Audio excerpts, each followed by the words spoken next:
session. Welcome everyone. This is Design 103. This is Illustrator Basics. We're going to be going over basic vector illustration this mod. How many of you are familiar with Illustrator? I usually like to get a feel for how well versed we are in the software. On a scale of 1 to 10, that might be easier. What would you rate yourself? 1 being total beginner and 10 being a complete expert.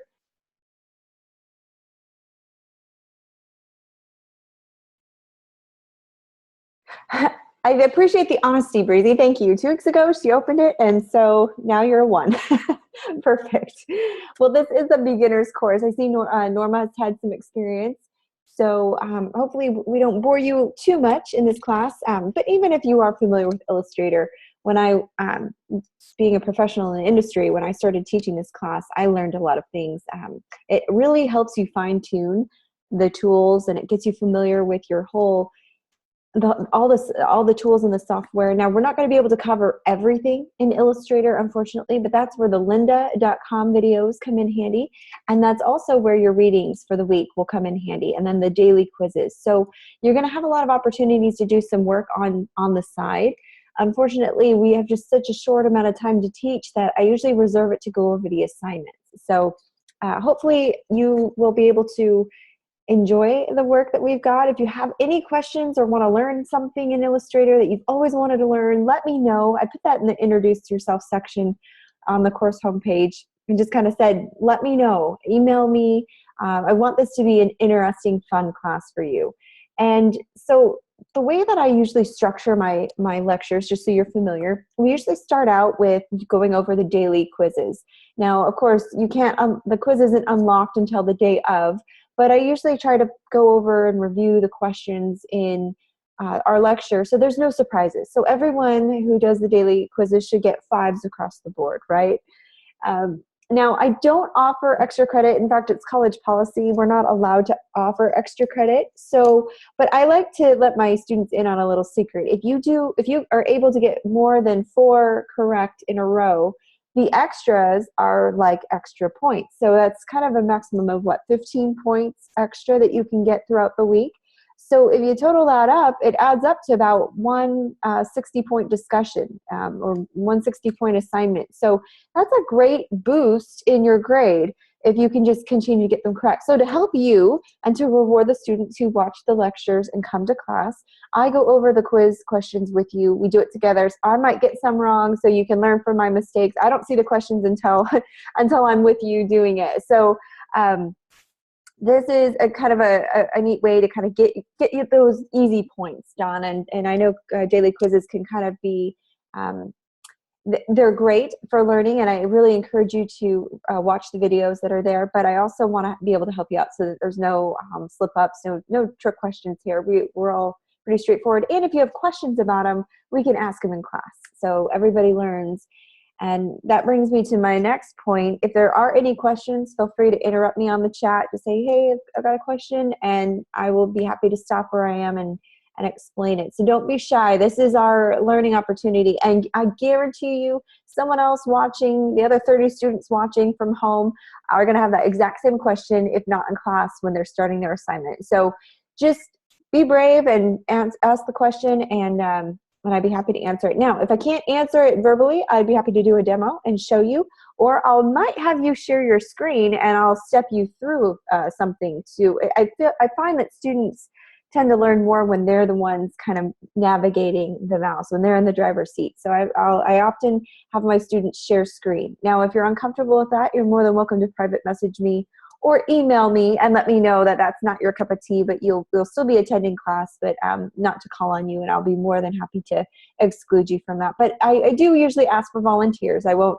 necessarily call on you, but you are welcome to show off your work. I'll do a demo, and then I'll say, okay, you have 5 minutes to try to practice this or try to do it, and then I'll turn it around on you and share your screen, and then I'll just have you kind of show me what you created, or maybe explain the steps to how you got there. I find that if we teach each other, we're all kind of engaged a little bit more instead of just having me talk for 2 hours. You know, no one likes that. I don't even like that. So, or hopefully that'll make for a more enjoyable learning experience. experience for you all. So before we get into the business of the way class is structured, why don't you tell me a little bit about yourself? Why don't you introduce yourself in a sentence or two, maybe where you're from, why you're interested in this class, why you're taking this class, and where you hope to go with are you pursuing a career in graphic design, or are you just wanting to learn a little bit more how to create vectors? So I'll give you guys about 2 minutes to maybe come up with a sentence or two to introduce yourself. That way we can all get to know each other. And then you'll have this opportunity also on the course homepage to introduce yourself. And I if appropriate, share a picture. I'd love to kind of put a name with the face, so it's a little bit more personal that way. So I'll wait for those replies. You can just put it in the chat box whenever you're ready.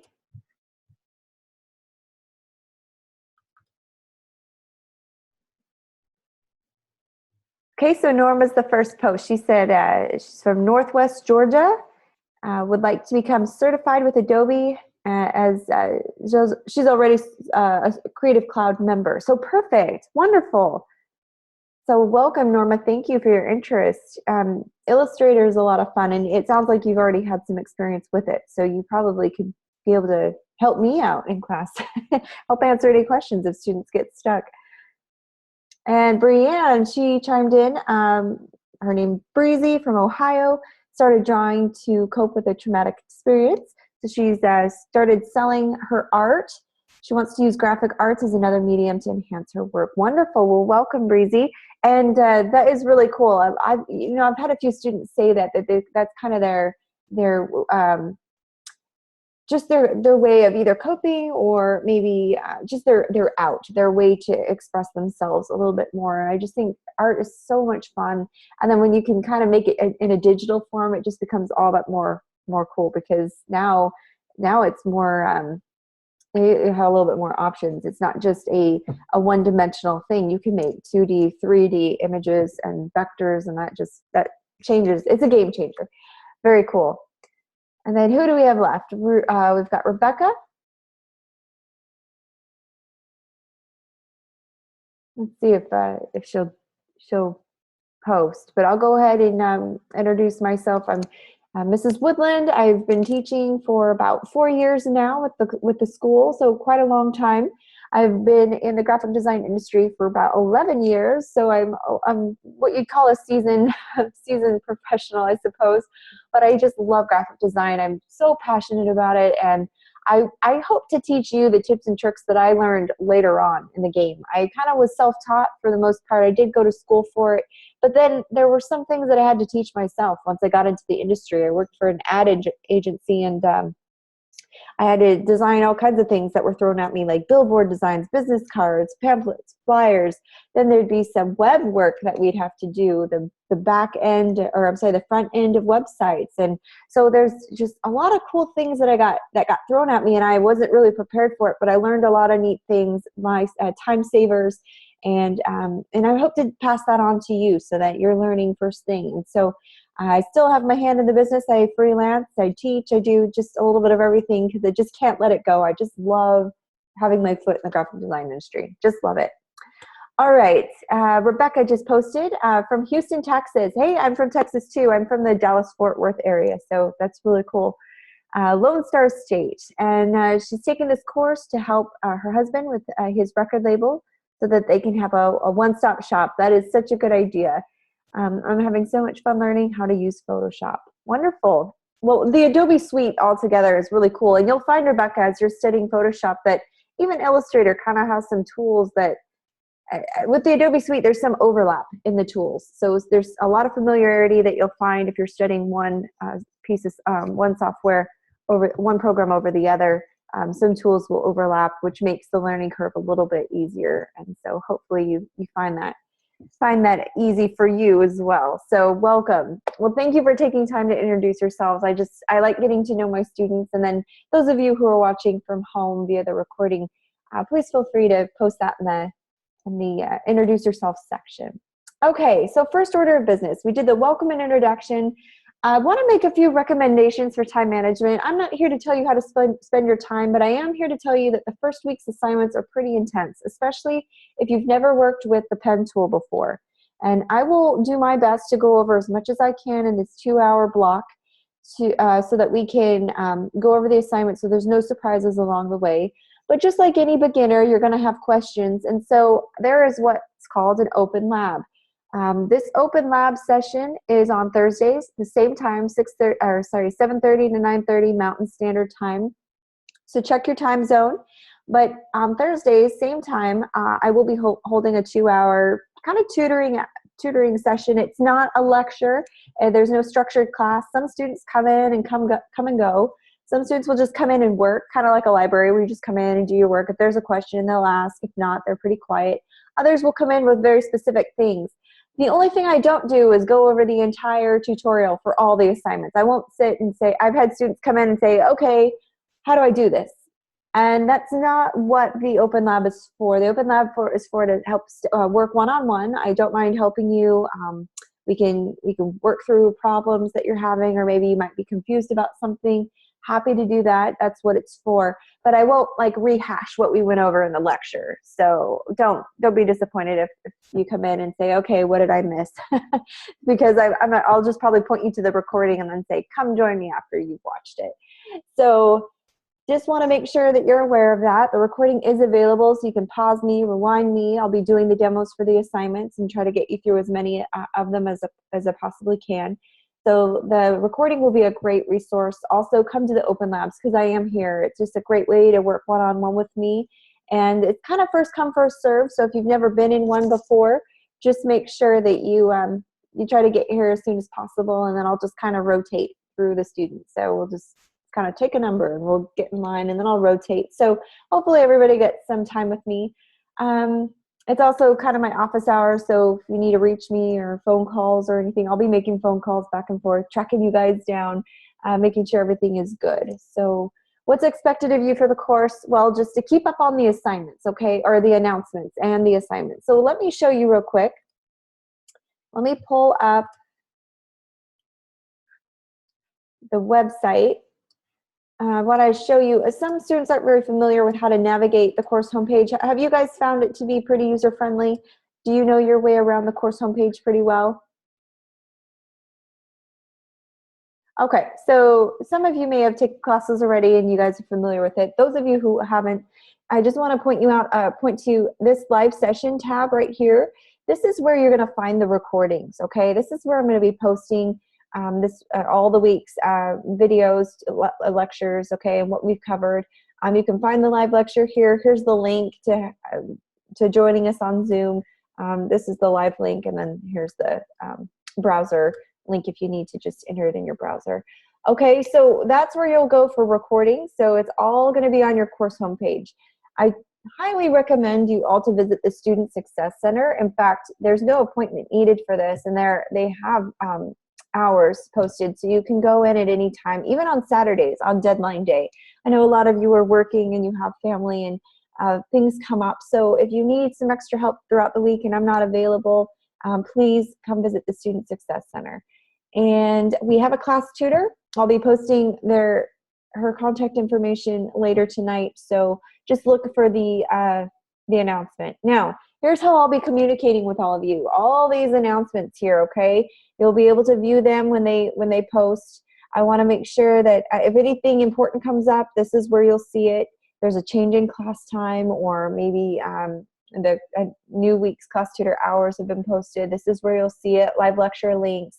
Everything that you'll need to know will be in the announcement. So I want you to be aware of that. Discussions. Now this is a very easy way to get a good grade. There are 60 points for 3 discussions, and you need to post your initial post by Wednesday. The initial post needs to be a minimum of 150 words, and you need to have APA format, okay? So you won't be graded on the introduce yourself section, though I would love to get to know you all. So please post there. Now here's an example. I've posted an article, and then I have cited my sources. I posted a visual example to go along with it, and so I really hope that you format your posts like this. And you will need 1 initial post and then 2 replies to your peers. And the peer post needs to be 50 words minimum. The grading rubric has been posted, so please look at that.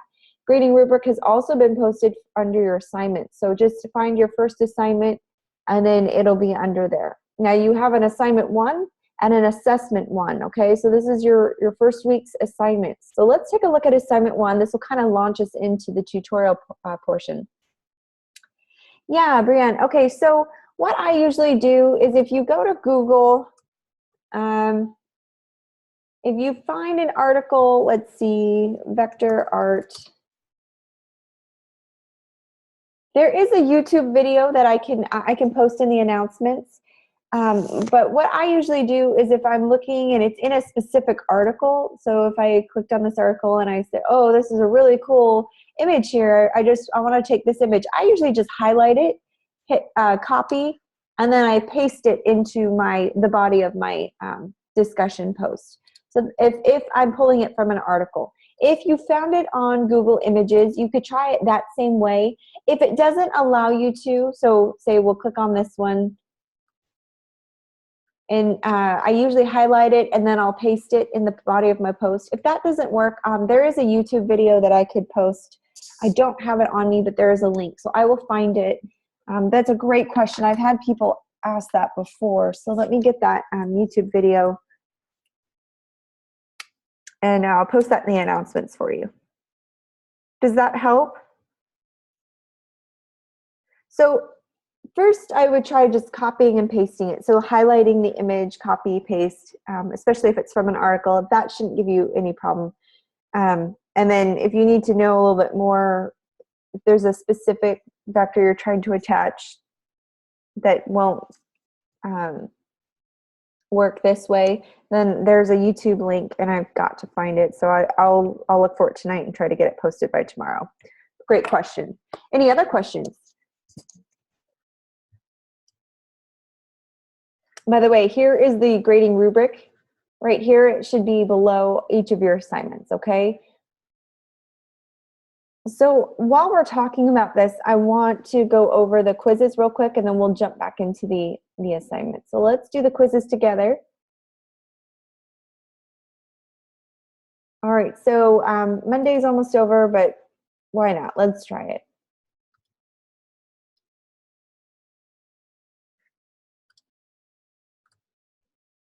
Okay, so here's a video that you'll want to watch, but let's try to see if we can guess the question. So what types of graphics are made out of squares of color? What do you think? Raster? That's correct. Vectors, and we'll go over this a little bit more. There's some videos that you'll have to watch. So please watch this if because the idea is for you to still watch it. But raster is the correct image. Raster images are made out of little pixels, if you've heard that term before. And these little pixels make up the image. Now what happens is when you zoom into the image, the further you zoom in, the blurrier it tends to get and the more detailed those pixels become, meaning you'll start seeing the image kind of break apart, dissolve a little bit. What's very neat about vectors and vector illustration here is that the more you zoom in on a vector, it's more of a mathematical equation that creates the vector. So you can scale it as large as you want and you'll never lose the quality of the image. It will never blur, it will never look fuzzy, it will never pixelate. So that's why it's so important when you're creating logo designs to create it in a vector image, because you can scale it as big as a billboard and you'll never lose the quality of it. Or you can scale it as down as small as a logo on a business card and you'll still maintain that quality. With an image though, a raster image, if you were to put that image up on a billboard, if it wasn't a certain quality or a certain high resolution, you would definitely see a very blurry image. You'd lose that quality. So that's why vectors are so handy, is because they're scalable and you can scale them as big as you want. So that's a long-winded answer, but you're right, raster is the correct answer. Okay, so so that was correct. Let's do this one, next one. Oh, whoops, Let's do the next question.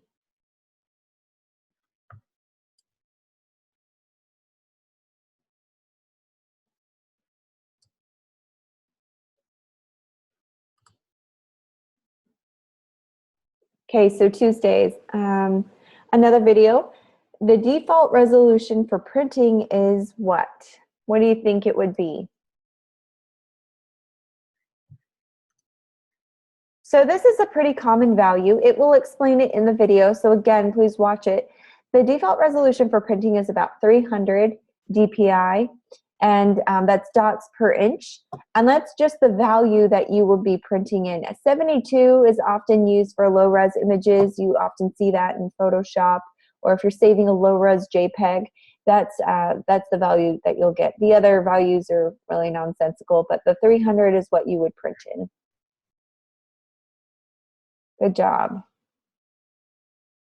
Okay, so let's do the next one.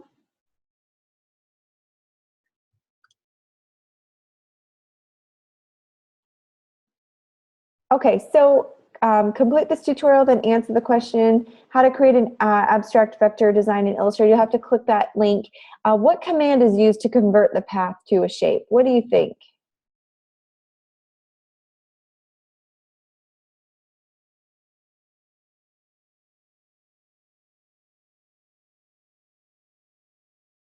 Create shape. I'm tempted to go with expand appearance, but let's see. Let's see. Yeah, okay, so I'll explain this after week 1, only because I don't want any cheaters. There's a way to, this is kind of when you create when you're tracing something, you can expand the appearance and it will basically turn it into a vector for you. So it's pretty handy in some cases, but this week we're gonna be learning how to do it by hand. So I don't wanna quite give that away just yet. Okay, on Thursdays, complete this tutorial, another tutorial link that you'll have to visit. What blending mode is used to overlap some of the large circle elements and then break up the flow line slightly? Okay, this is more of a blending mode that you're gonna have to kind of play with.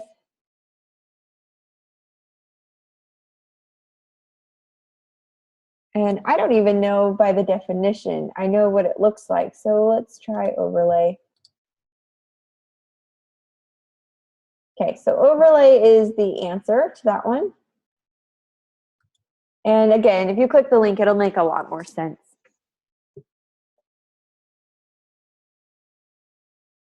Okay, let's keep going. Last one.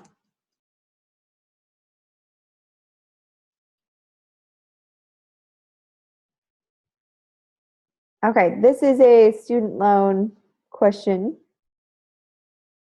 True or false, if I don't receive a bill from my loan servicer, I do not have to make my payment.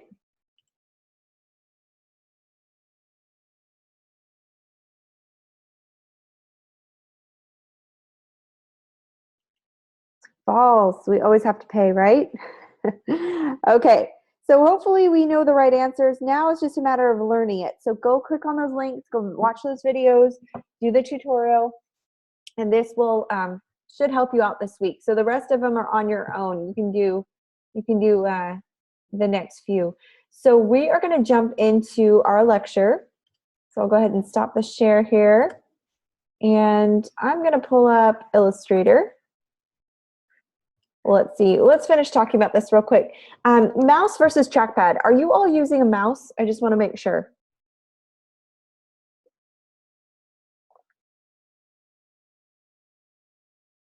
Okay. You need to buy a mouse. I cannot stress this. You don't have to have a fancy one. You can find one for maybe, I don't know, $7 at Walmart. There is not a specific mouse. You just need one, because to do a trackpad, to do these assignments with a trackpad, you are going to be so frustrated. It is infuriating, and you won't be very accurate, and it's going to be very, very difficult. So if you can run to Walmart and go get one for $5 or $6, I think they're like $7 at Walmart. But if you can do that, please make that investment. It doesn't have to be expensive. It doesn't have to be fancy. It doesn't have to be name brand. I don't care what kind of mouse. I just recommend a mouse. So I can't stress that enough. I've had some students try to make it through the course without buying a mouse, and it just doesn't quite work. And it will show in your work too. So no, well, good question. You know what? I've only used an Apple mouse for my Apple computer, but I suppose if it had a USB port, then it wouldn't matter what the brand is, right? So you could try, you have wireless. Okay. Well, I have wireless, so that's what I'm used to. I'm not very tech savvy in that sense. I'm not sure. I just have always used Apple products with my Mac. If you have a wireless HP, there might be a way to hook it up. If not, you could ask your AD. They would be able to answer that. Just try it. Yeah, just try it. If you already have one, then go for it. But hook up a mouse, okay? I just want to get that out there. Arrangement of the Illustrator workspace. Okay, let's talk about this real quick. Let's step you through a few things. Let's get familiar with the interface of the software before we jump into designing, because I think this is important too. We kind of need a good feel for how things are laid out. So here's the interface.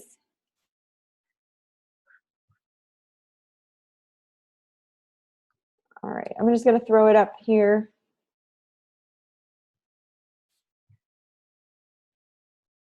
So you can see it. Okay, this is an outdated version of Illustrator, but essentially all the elements are still there, okay? And before I jump into this, are there any other questions that you want to know, need to know?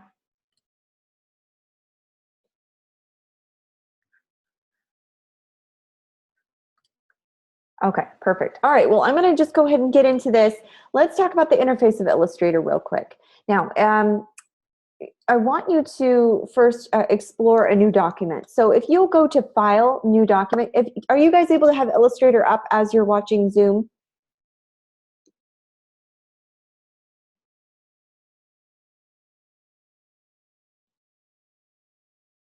See if that works. I know some students are able to, others are not. I know that if you're full screen, you can hit Escape on your keyboard and it will minimize the Zoom screen, and that will allow you to pull up Illustrator simultaneously. So see if you're able to do that real quick. This will also help me know how fast to go.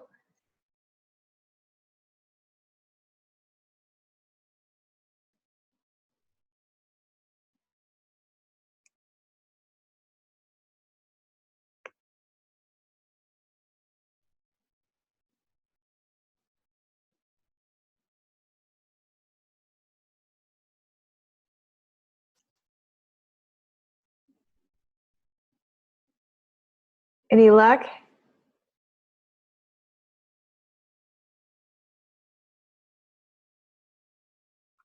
Okay, perfect. So what I want you to try to do is go to File, New, and select Document. So the idea here is we're going to create a new document, okay? So to create your first document, you go to File, the drop-down menu, and select New. And then you're going to type in a name for the document. Okay, well, I'll step you through it. Good question. I'm probably getting ahead of ourselves here. Let's just talk about the workspace real quick. I've got this image up, and then Rebecca I'll show you exactly how to do that. So below is the workspace here. So this square that you see is the size of your artboard. We call everything in Illustrator, all the page that we're working on the artboard, okay? So if I say, okay, I want your artboard to be 8.5 by 11, well, then you'll adjust the size accordingly, but that's what you know I'm talking about. So it's this square that's outlined here on this image. All right. Now, below are some workspace terms for when you hear me referring to it. If you're using the latest Adobe Illustrator, you'll notice that the new design for the floating palette kind of looks a little bit different here. This is an older version, but essentially the icons are the same. Now let's talk about the toolbar real quick, and then I'll get into creating a new document. Let me pull up this image. Okay, here is your toolbar. Hopefully you guys can see. Do you guys see your toolbar?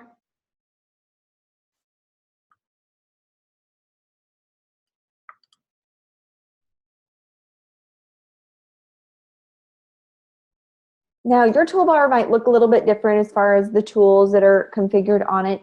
This is the handy toolbox, which we will use the most often. By default, it comes in one single column, as shown in this. Is shown in, you might have a single column layout. This one's in a double column. To switch it back and forth to the old 2-column toolbox, you can simply click to the top left on those little mini arrows and kind of toggle through it. See this little toggle column right here? Those mini arrows will allow you to change the layout of the toolbar. Some of the tools, like rectangle tools, have more tools hidden. And when you see these little black arrows at the bottom right of a tool, that means if you click and hold it, that will give you even more options. So those are the hidden tools. Now to expand, you're just going to click and hold the icon to reveal all the similar tools under that group. So these little black arrows will indicate that there are even more tools that aren't displayed that you can choose from. So there's a lot of tools. And are we going to cover them all in this class? No, we're not. I mean, the class isn't long enough for that, but we're going to cover the basics and the ones that you will really be using the most often. All right. All right, let me pull up my Illustrator. We'll go ahead and start learning how to create a new document. Get this all laid out. Go to Illustrator, actually desktop.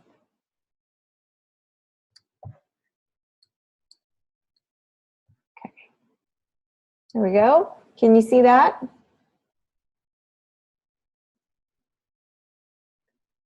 All right, so to create a new document, you're going to go to your File drop-down menu right here. And then by clicking on File, select New. And it will open what we call a new document dialog box. So this new document box is what you're going to be entering in the information. You're going to tell it what size you want. You're going to give it a name so that you can locate it later. You're also going to tell it how many artboards you want. And now for our design, we don't need any artboards right now. We're not even creating a new document right now. But what we're going to do, just for sake of time, I'll just show you how to create a basic new document. So number of artboards, you just need one for now. Give it a name. This is just a test. Okay.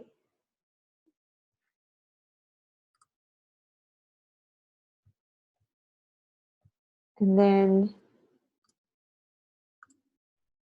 let me pull up that chat box there. And you won't need to worry about anything else. You will need to give it a increment of measurement, which is inches. And then you can give it a size. It can be any size that you want. So experiment with it. You can stick with a standard size piece of paper, 8.5 by 11 if you want. And then I just usually hit enter, or you tab over, hit the tab button, and it will create a new document for you, okay? So this is how you will create a new document, and we'll do it again before we have to work on any assignments that require this. But for now, what's good for you, good news, is on our course homepage under the assignments, you will find a robot that you have to trace. You will also find a turkey under the assessment that you'll have to trace. And you're given all these pen tool exercises that you'll have to do. So this is week 1's work, and it's a little intense if you've never used Illustrator before. So I'm going to try to step you through this, since I know we've got a lot of time, but it's going to take a lot of time to do this. So if you would all do me a favor, I'll give you a few minutes. If you would please go grab your robot under the assignment 1, download the JPEG, and open it up in Illustrator. And the way that you do that is, I'll step you through it real quick. Once you have downloaded it to your computer, you open Illustrator and go to File, Open. You find where you saved it. Hang on, mine is thinking. You find where you saved it. It might be in your Downloads folder. And then you find the file, click it, and hit open. And that will open the file for you. All right, so I'll give you a few minutes. If you would please go grab the robot assignment and pull it into your Illustrator. Give me an okay or a smiley face once you have it open, or let me know you're ready to proceed.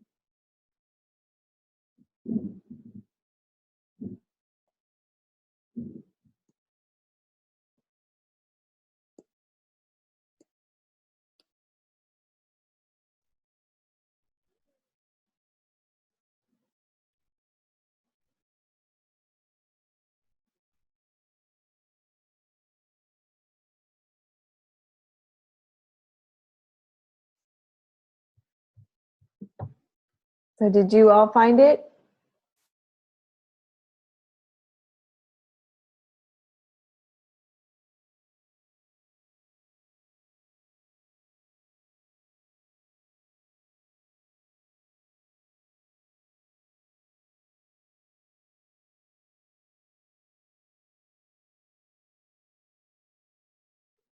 Sort of, okay. Does anyone else have it up?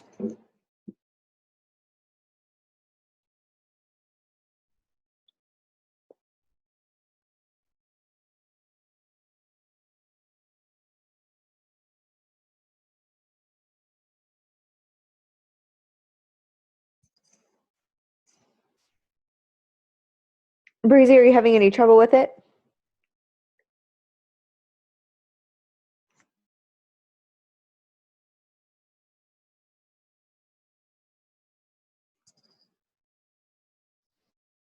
Perfect. Okay, so you're ready. Anyone else? Rebecca?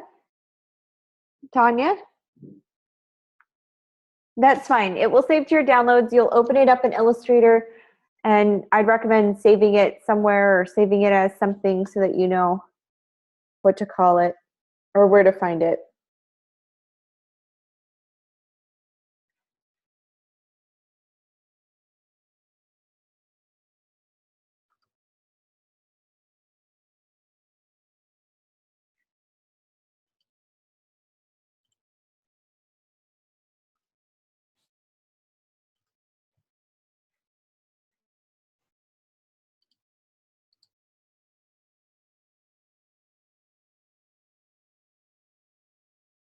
All right, good. Okay, so does anyone else need more time?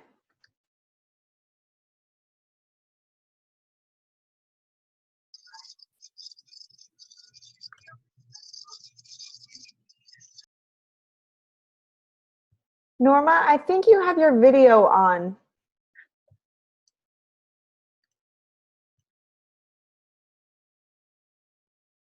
So if you want to turn off your video.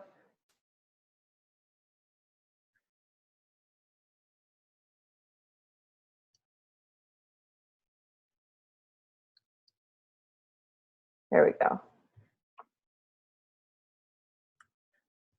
Hi, Tanya. Thanks for coming. So Illustrator is your Illustrator program that we're going to be working out of. Yeah, it's another version of, it's another software in the Adobe suite. So Illustrator, you should have it on your computer. It looks like this. This is the icon. Can you see it? The AI icon here, orange one at the bottom of my screen. You'll need to go look and see if you have it installed on your computer. You can do a quick search in the search bar to find it.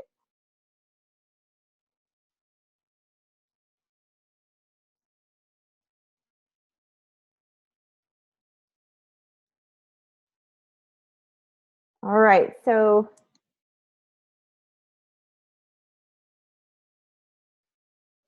looks like everybody's ready. Okay. So let's begin. So first things first, we're going to need to trace this robot, okay? And here's what I recommend. When you pull him in, whoops. When you pull him in, he'll look like this. All right. And I am going to show you a few simple, basic tools that you can use. Whoops.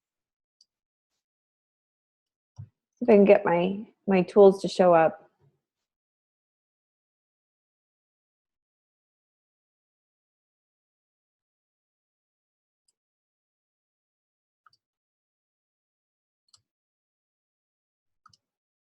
One second.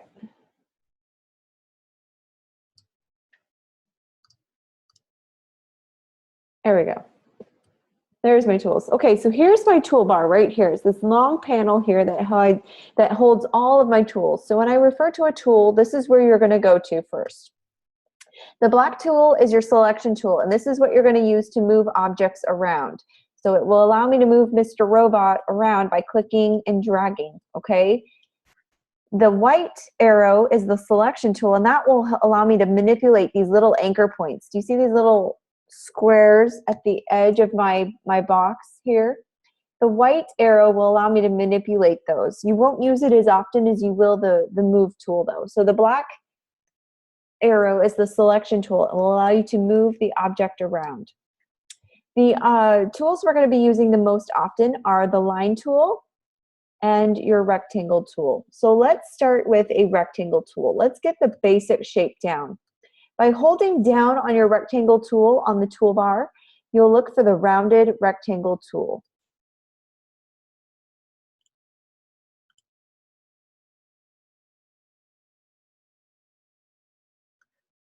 Hi, Tanya. Well, if it's asking you to install it, just install it. And if you have any questions, you can reach out to me later. But this will be, the recording will be posted later so you can catch up on it as well. So once you've selected your rounded rectangle tool, you're going to click and hold or click and drag to make any size shape that you want. To resize an object, you'll just click on these little anchor points. There's top, right, middle. Once your arrow changes, you'll notice as I'm hovering over these anchor points, I'll zoom in so you can see it. When I hover over these white little anchor points, my arrow changes, or my cursor changes. So this will allow me to rotate it, but I don't want to rotate it. This left and right arrow will allow me to adjust the path. How wide do I want it? So what I'm going to do is just get that path adjusted just right. Okay. Let's see.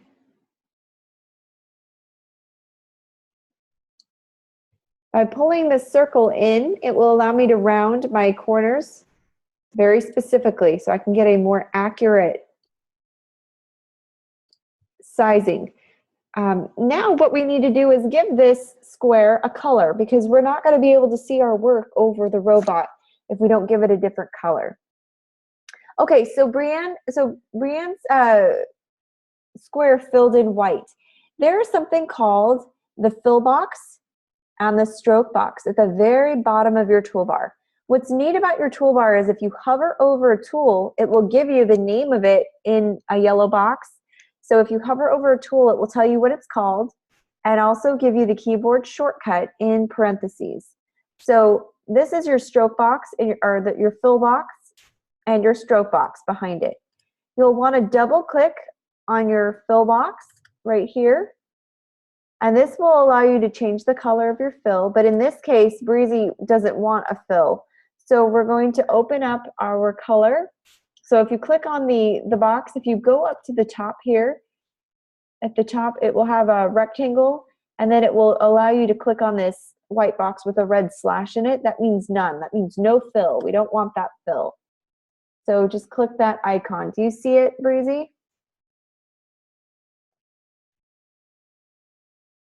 Perfect. So clicking that icon will turn off the fill.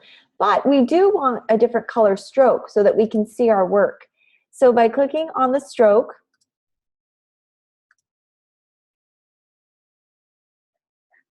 I am going to pick a color. So I double clicked on that stroke box and I'm going to just pick a really bright color. Okay, I'm going to do this red here so that we can see it. I don't want the stroke. I want it to be, or I don't want it filled. I want it to be the stroke color. You can adjust that right here. Okay. So this is what I want it to look like. I can go change the color later, but for now I need to see my work. So one rectangle is done. Next, I need to draw another one. So this time this doesn't have a rounded corner, so I'm just going to use the traditional rectangle tool. I will click and drag. And there you go. All right, who needs help with this part? Any questions?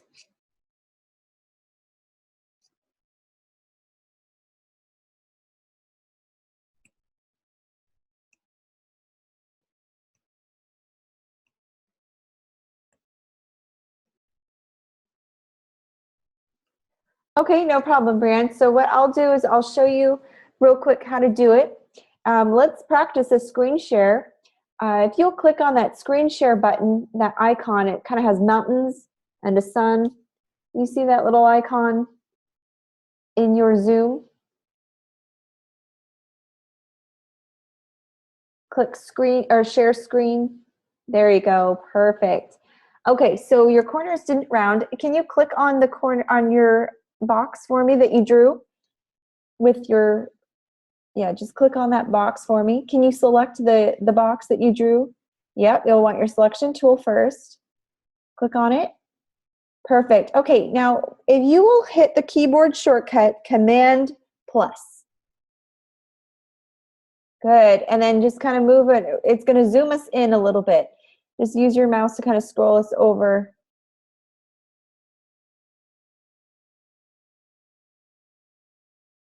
You can use those arrow keys, perfect. Okay, so go ahead and position it back on there. It looks like it's moving, yeah, it's moving your robot image. You want to select your box that you drew though. Select the box you drew. Okay, and do you see those little circles at the top right and top? Yeah, at the top right there. Click and hold and bring it down until the corners match up with the robot. Slowly, slowly, nice and controlled. Very good job. And do you see how that corner is kind of coming in a little bit? That's what you want. You want to line it up. So then you can stop right about there. Perfect. And you'll do that to each one. Or well, I guess it already adjusted. Perfect. So there you go. So now that rounded it out. Now you'll need to do the other shape. Now this other shape will require you to use a regular rectangle. Do you know how to find that on your toolbar?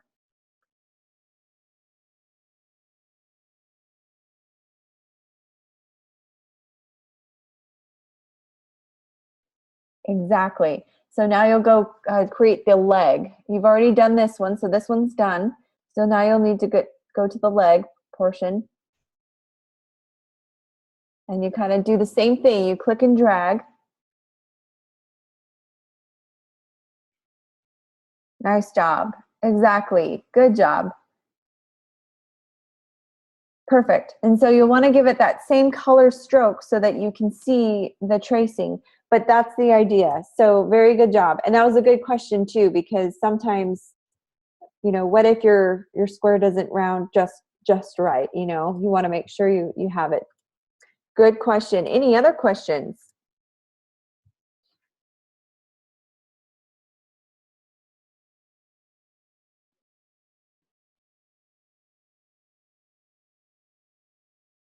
Okay. So if there's any other questions, please let me know. Oh, good. So the mouse works. Yay, that's wonderful. That's good to know. I've never tried an HP mouse with a Mac before, so that's great news. That's okay, Norma. All right, excellent. So let's keep moving on. So now that you have this basic shape out of the way, what you can do as a neat trick to save some time is you'll hit, there's a keyboard shortcut called Command-C if you're on a Mac, or Control-C if you're on a PC. So Command plus C for that equals copy. If you're on a Mac, if you're on a PC, you'll want to hold down Command, or I'm sorry, Control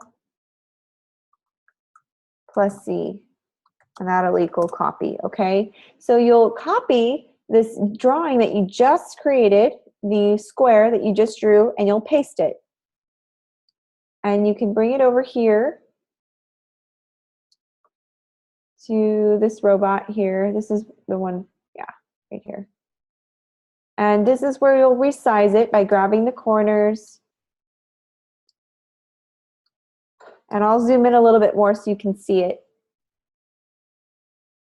Now, if you need to resize the corners, just like Breezy had to do, you just move in this, click and drag this little circle that you see right here. Do you see this little circle? It's very tiny. But by doing that, it allows you to shrink up it allows you to control the size or the arch of your rounded rectangle. So once you've done that, just hit Command C again. Command V will paste. So Command plus V equals paste. Or, sorry, didn't spell it right. Or if you're on a PC, Control plus V will equal paste. So once I've pasted the rounded rectangle I've drawn, I'm just going to click and hold this little guy.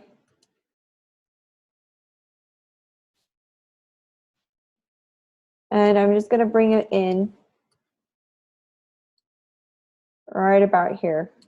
And by clicking and dragging my anchor points on the top, left, right, middle, bottom, wherever I want it to adjust, it allows me to manipulate it to the size that I want.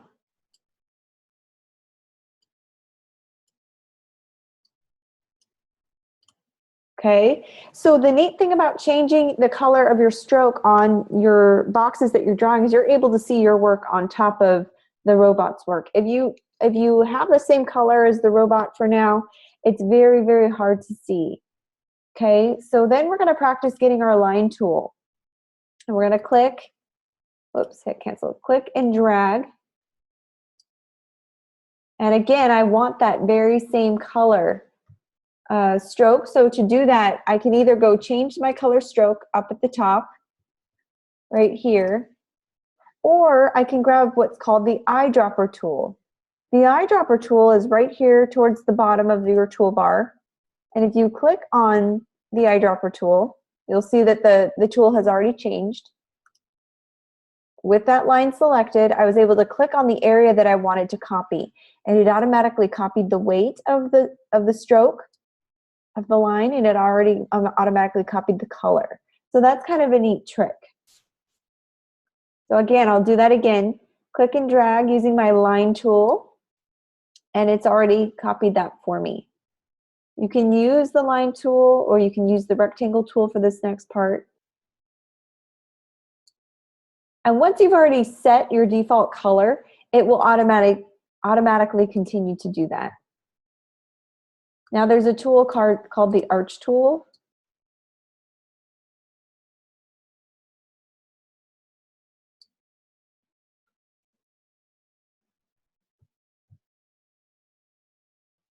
That you can use. Let's see.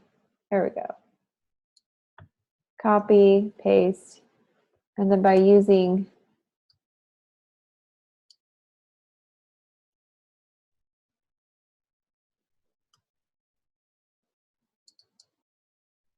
oops. Let's select this arch here. You can rotate it.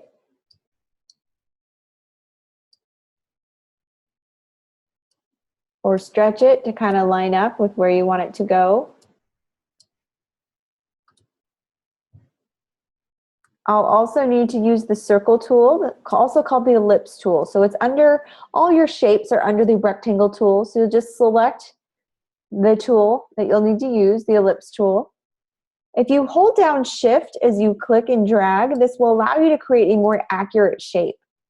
And I'm going to need to use the eyedropper tool again to copy the stroke that I want, the color and the weight, so everything looks uniform. So again, I'm just going to place this circle here. You could also hold down Option or Alt on your keyboard and click and drag. That will also copy something over for you, so you don't have to draw it twice, okay? So again, I'll get this line tool, kind of click and drag. Grab my eyedropper tool if it's not copying. Grab the line tool again. Perfect. So now my robot's really starting to come to life. He's looking very, very good. Are there any questions so far about the tools, how to manipulate them?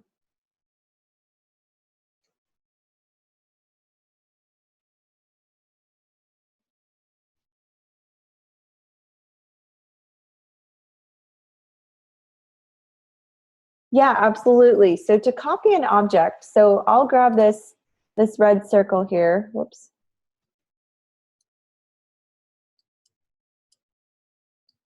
So I'll just move it down here. I'll make it big so that you can see it. If I wanted to copy something, I just hold down my Option or my Alt button, and you'll see that my arrow turns into a black and white arrow. There's two there. It shows that I'm about to copy something. So by holding down the Alt Option key, clicking and dragging, it will create another copy for you. You can also achieve this by clicking Command C, Command V, and that will paste a copy and paste an object. So to copy an object, just select it, hold down Alt Option, and click and drag. That will allow you to draw a copy of that, to create a duplicate. Good question. Try that, Breezy, and let me know if you need some help or want to share screen. How's everyone else doing? Are we feeling okay?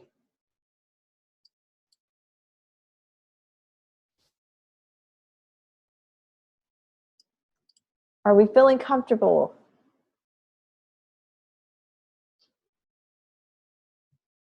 Now, once you have the basic shapes already designed, you can just copy and paste them. So like the neck is just a matter of copying and pasting and then just resizing.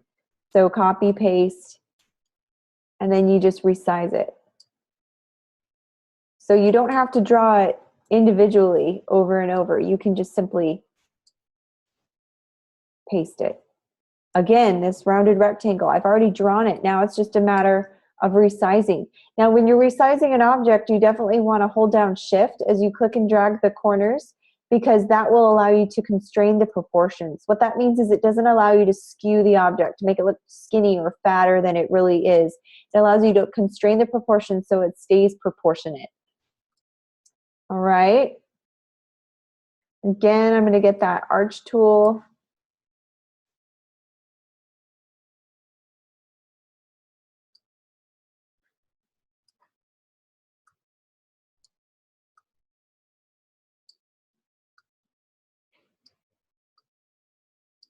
And if you can't see your stroke, just grab your eyedropper tool and select what you want to copy.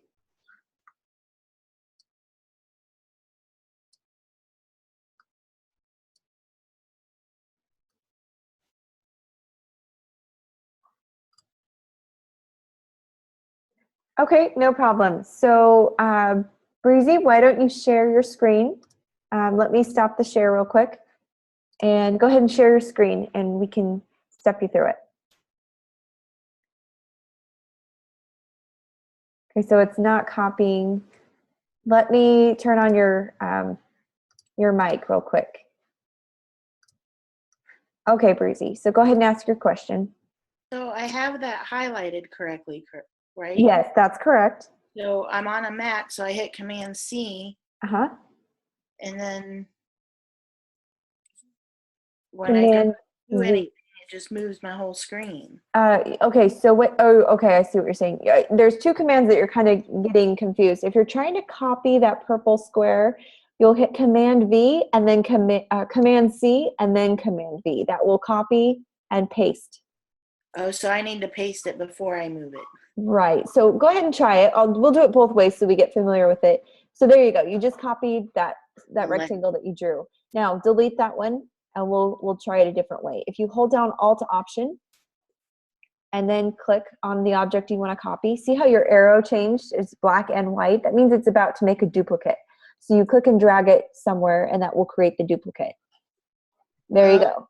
So yeah, you almost had it. It just kind of was merging those two different commands. But okay, those are two different ways that you can do it. It's just preference. So whatever's easier for you. Okay, thank you. No problem. Great question. All right. So any other questions?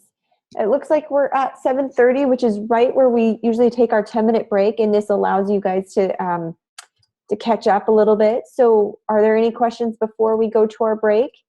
When we come back, we're going to be practicing the pen tool, which is kind of a whole nother animal to master, but hopefully you'll get some good practice this week. So any questions? Are we feeling good? Comfortable for now?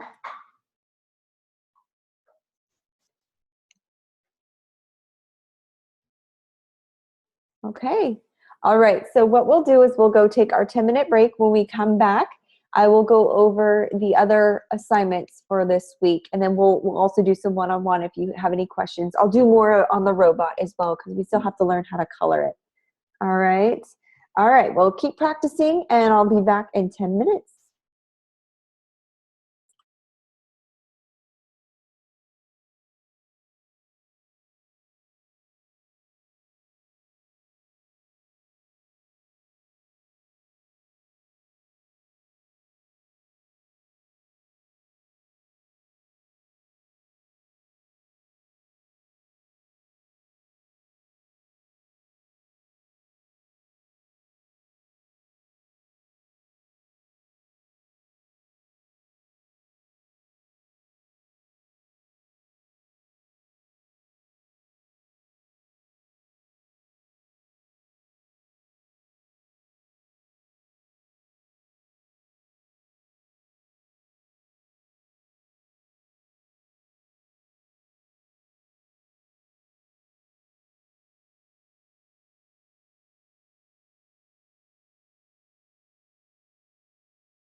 All right, so how are we feeling?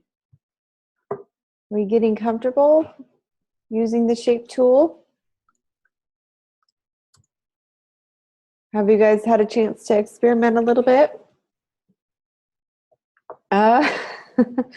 Breezy's not so sure.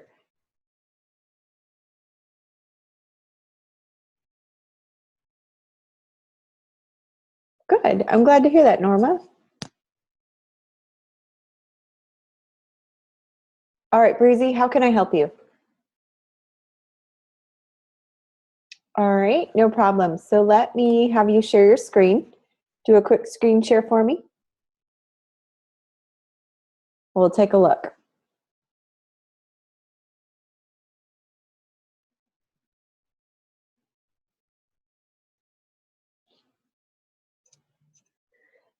So find your line tool, if you will. Yep.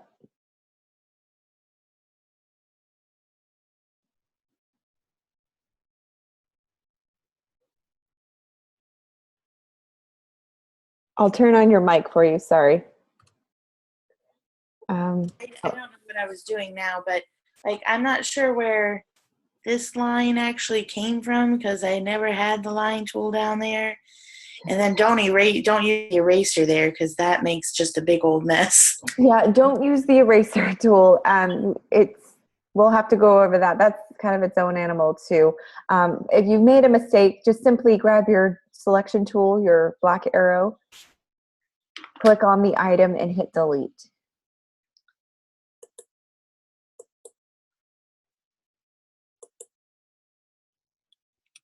Oh, thanks. No problem. So that's an easy fix. The eraser tool, what it's going to do is start erasing stuff, parts of your shapes, and then there's no way to restore it, and it will look kind of silly when you're all done with it. And you won't know what it has done until you're done with it. So try not to use the eraser tool. Just if you need to go back, you can either do that, what I just showed you, or your new best friend will be Command Z. Command Z will undo the most recent move. Okay, and you can hit Command Z a few times, so you can keep going back and back if you need to retrace your steps, but that will kind of help correct a problem if you had a oh moment. So hopefully that will. When you use the line tool, so like if I wanted to do just this little line. Yeah, absolutely. So why don't you try doing that? Select the line tool for me. It's as simple as clicking and dragging to where you want it to end. So you click where you want it to start, and then drag it where you want it to end, and then release the mouse. There you go. And then you'll need to, did it change color? Not yet. It usually waits until I click off of it. Okay, so then grab your black arrow, your selection tool, and deselect, click somewhere on the page. There you go. Oh, it's crooked. So I think that's how I was getting lines just all over my page because I was trying to get it to change colors so that I could see what I had done. Yeah, no, that happens a few times. And if you need to rotate your object, yeah, zoom in just like you're doing, and then hover over the corner of your, yeah, when that arrow curves, you can click and drag it the direction that you want it to go. So that will allow you to adjust the degree or the angle of your object. But yeah, if you're using your line tool or any tool for that matter, you'll need to deselect to select off of that object or off of the page. So use your black arrow to do that, and that will deselect it. Okay. Because I was trying to hit escape and it wouldn't go away and I just had lines everywhere. Yeah, no problem. That's an easy fix. So just keep practicing, but yeah, it looks like you got it though. Okay, thank you. No problem. Thank you. All right. So anyone else with questions? That's a good question.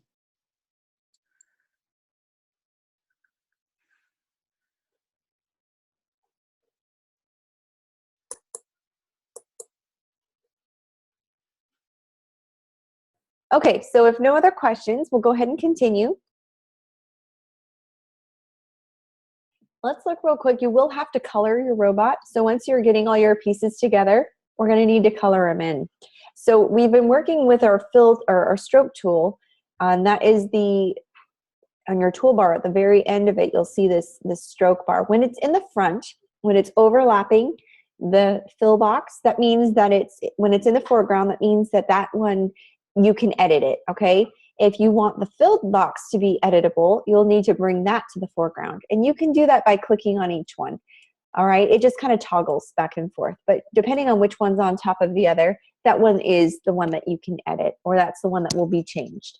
So we need to adjust our fill box. So I will do this part for you real quick. So we'll start here. So I'm going to click on this one, and no longer do I need the pink stroke because I've already traced my entire robot. Okay, we'll pretend that this whole thing is traced. Now I need to give it the fill color. So what I'm going to do is grab my eyedropper tool. This eyedropper tool comes in really handy because what it does is it copies the properties of a box that you're trying to copy. So in this case, I want to copy that teal color in that robot. So if I click it, it now takes off my stroke and it gives it a teal fill. Turquoise fill, let me say that way. And now I'll need to give it a black stroke, okay? So I'll click on the stroke box so it can be in the foreground. And by double clicking on it, it will allow me to change the stroke color this way by moving my color picker, or I can go up here, and I do recommend this at the very top. It will allow you to change the color of your stroke. So I'm going to give it a weight of 1 point, and then I'm going to change the color. So let's see here.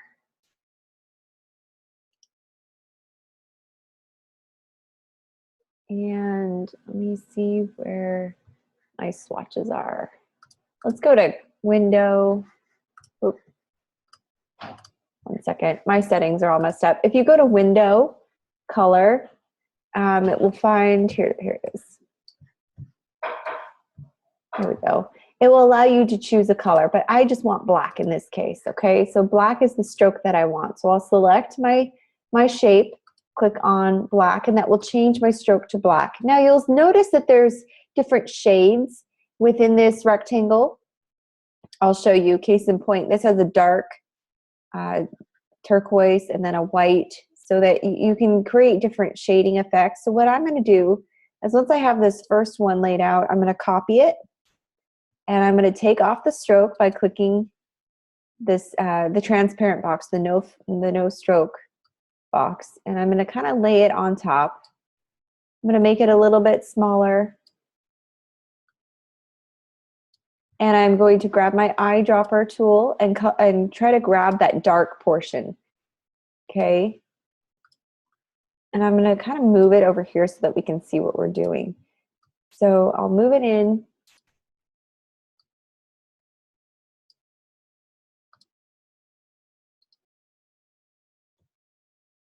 I'm going to bring it to the front.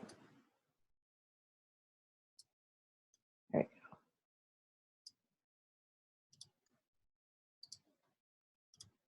go. Oops. There we go. So just kind of arrange the square where you want it to go. But I'm also going to copy this square and give it a white fill.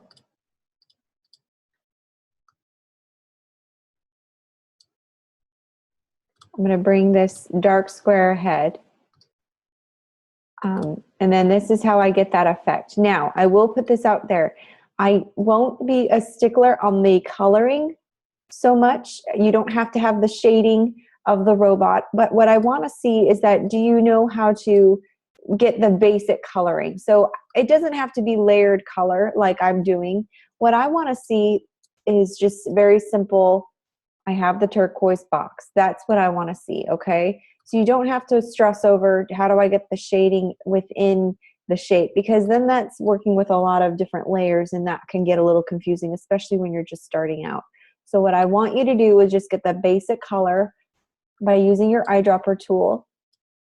And once you have that, make sure it's the correct shape. And then it's just a matter of filling in, okay? So if you drew this shape, I'll grab my eyedropper tool and I'll grab that color. Oops. And kind of fill it in. And now the shapes do need a stroke, so that's where I come in up here. Change it to 1, and I want the shade of the stroke to be black, just like that. And then all the lines, if you hold down Shift, you can select multiple objects at the same time. Click on black, and that will allow you to change the stroke to a different color, okay? Just like that.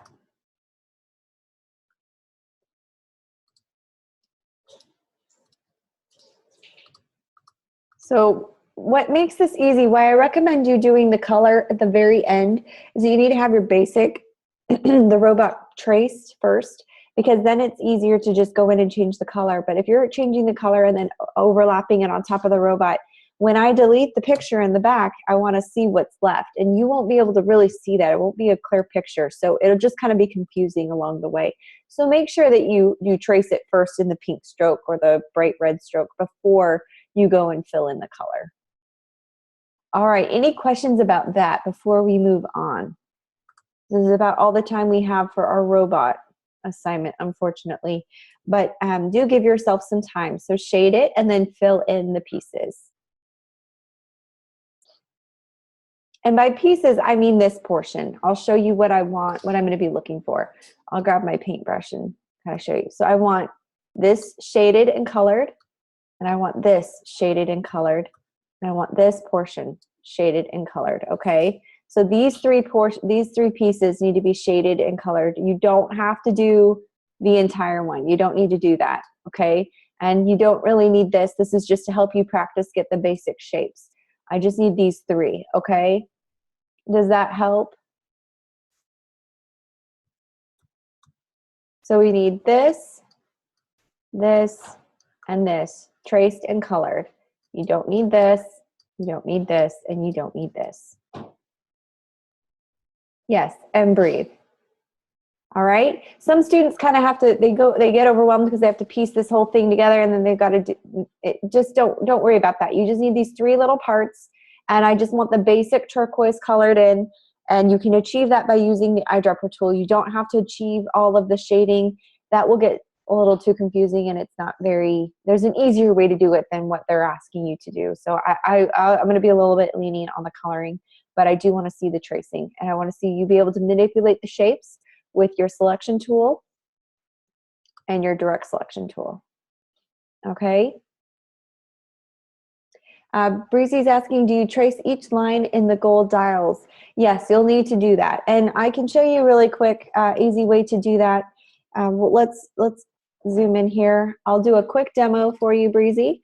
It's a great question. This kind of looks more complicated than it is. We're just going to simply start with a rectangle tool. All right, and then I'm going to fill it in. I'm going to grab my fill. I'm going to make sure my fill box is in the front right here. And give it a, you can grab your eyedropper tool to kind of grab that color. I'm going to hold down my Alt option to create a copy. Right, like that. And then once I have my rectangles in place, I'll simply grab my line tool and kind of start copying. And the way that you can do that to make it a little bit easy, if you hold down Shift when you click and drag, it will constrain the proportions and it won't give you a slanted line. It will give you a true straight line. You're just going to simply, I'm going to select that other layer there. You can give it a stroke, about 1, and it doesn't have to be you don't have to be too accurate. But you can just kind of simply copy and drag. It doesn't have to be very accurate. I just want to see that you can add the shapes. Okay, by clicking and dragging, holding down Alt option, this allows me to create. And you can play with the thickness of the stroke a little bit. Those actually should be black, but you get the idea. So you don't have to trace each one. It's just a matter of copying and pasting. Now, let me show you something that will be very helpful. Before you do any of this work, I should have probably said this in the beginning, you're going to want to go to your Layers panel. If you open up Windows, the drop-down menu where you're going to access everything that is not on your toolbar. You're going to go here and click on Layers. And where is it? It's somewhere. Shows it's already up. Where's my layers? Let's see, where are you? No.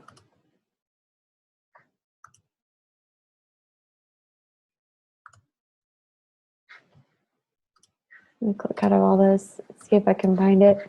It's floating around somewhere. Probably covered up by a dialog box. Let me close the chat box real quick. Oh, there it is. Okay, perfect. All right. So it opens up your layers dialog box right here. Now, what's neat about the layers dialog box is that you can add layers so that you know exactly what layer you're on when you're working. You can, if you click the eyeball, it will toggle visibility. What that means is it brings something in view and then it takes it away. It hides it.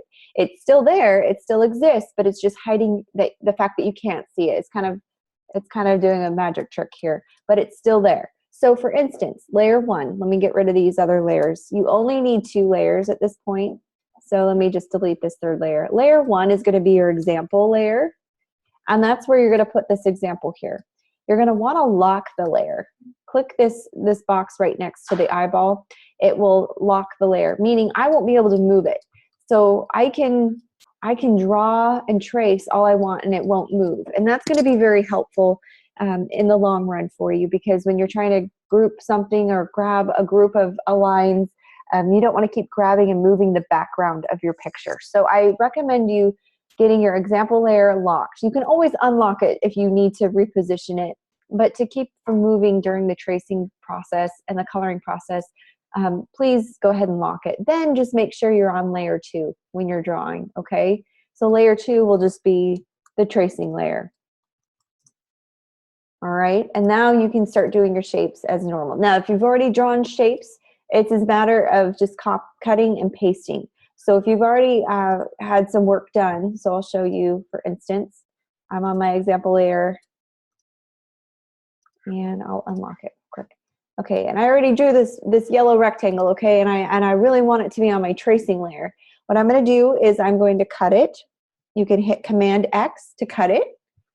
And it shows that I'm on my example layer right now because the blue is highlighting that layer. I want to go to my tracing layer, which is the layer I'll be working on. After I lock my example layer, I'm going to paste it. Make sure the blue is highlighting the tracing layer, and I paste it in there. So now I can grab and drag my object around and reposition it, and it won't affect the background picture. The background picture won't move. So that's going to be very helpful in the end. So now just make sure you're, from now on, tracing on the tracing layer. So I apologize for not bringing that up sooner, but that should help from the background picture moving. Are there any questions? Would you like help setting this up?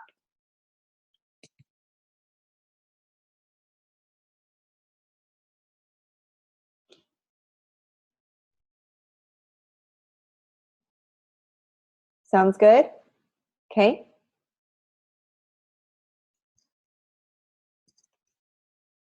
All right, so what we're going to do is we're going to move on. We have a lot to cover. Yes, please come on Thursday. There's going to be questions. No doubt you're going to have questions. Just make sure that you come visit me. If you need help before or after, you can go visit the tutoring center or the class tutor. They're there to help as well.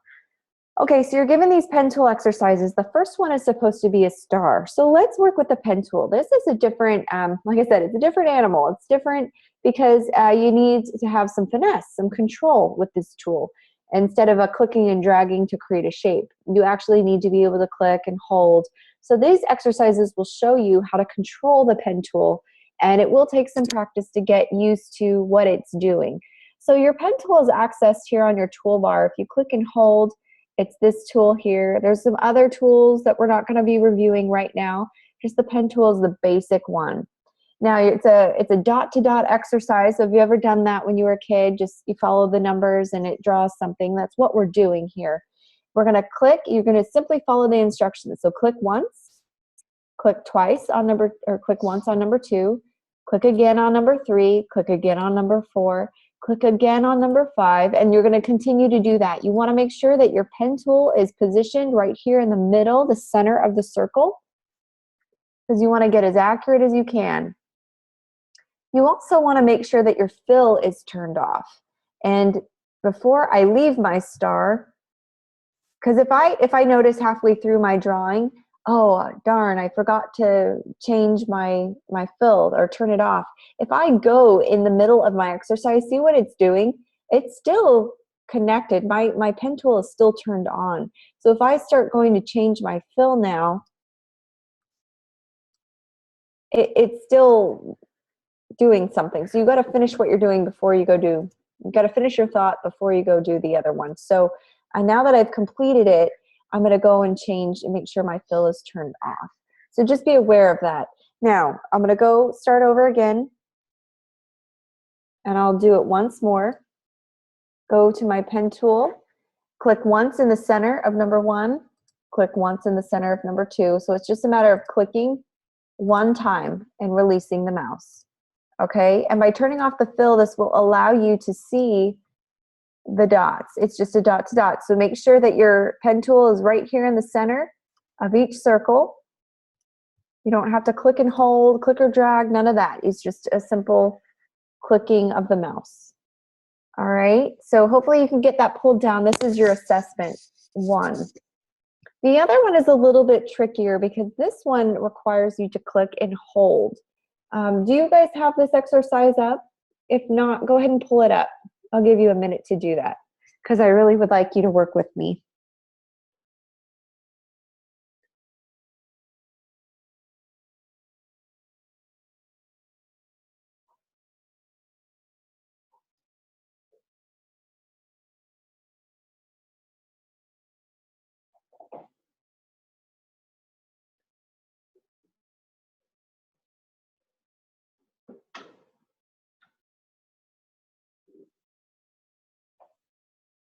All right, do you have it up?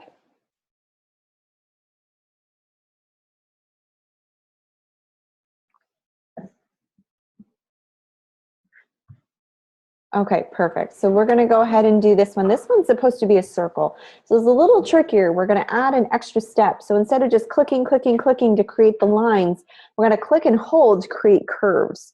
Okay, so we're going to click on number 1. So it says click and press here. Hold down the shift key. So I'm going to click once, hold down the shift key. So let's see. Click and hold. And then drag it here to release, okay? So click,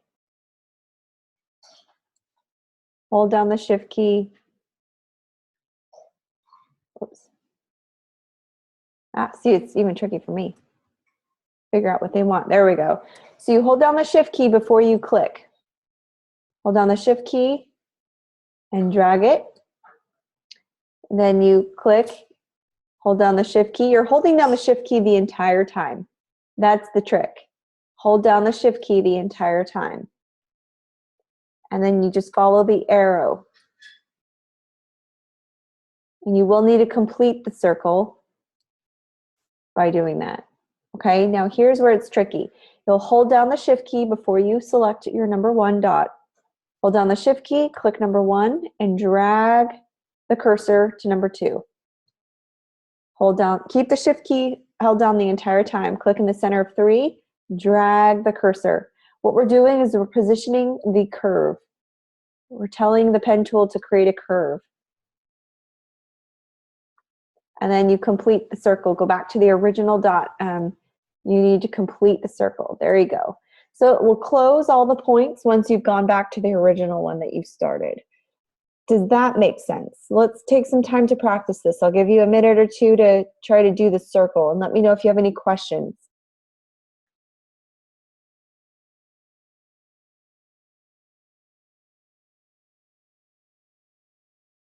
So we're good with the circle? Good. Okay, good. These are fast learners. All right, so let's move on to this multiple curve. So this is where it gets a little trickier because we're not quite sure what it's supposed to look like. So let me show you this pen tool exercise. So this is what it's supposed to look like, okay? So you got this major curve that we're going to be doing, and then on the right, we're going to be doing this wave, okay? So let's go back here. We'll zoom in and let's follow the directions. So we're going to click and hold the shift key down again. We're just dragging our cursor. Then we're going to go to number 3. Click. Keep the shift key held down the entire time. Go to 5. Drag it up to 6. Keep the shift key held down. Click on 7 and follow the arrow down to 8. And that is, whoops, and that is it.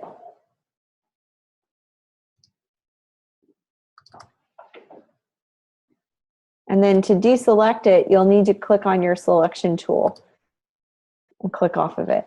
Okay, it will still be connected, so we just need to make sure we don't start the other one without deselecting, okay? How do I turn off at the end? Yeah, even I was trying to figure it out. Okay, so once you are still connected with the pen tool, you'll just go up to your black tool, your selection tool, and click off of the page. Okay, so I'll do that again. Yeah, that's a good question, Norma. I was trying to figure it out too. The pen tool is tricky in that way because it still stays connected. It's like trying to finish a thought. So click once, hold down the shift key and drag. I'm still holding the shift key down. I never let it go. I'm just following the numbers. So basically you're clicking on the odd numbers and dragging on the even numbers. Now it still shows it's connected, right? And I don't want it to do that. So I just click on the dot and I go up to my move or selection tool and click off the page. Norma, did that work for you?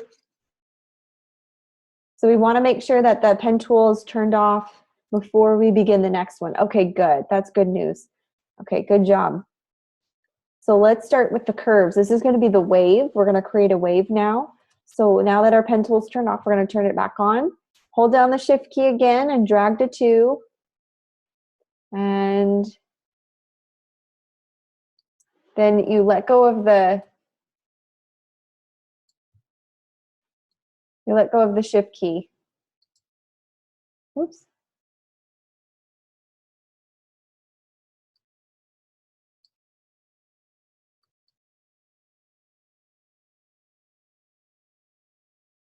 There we go.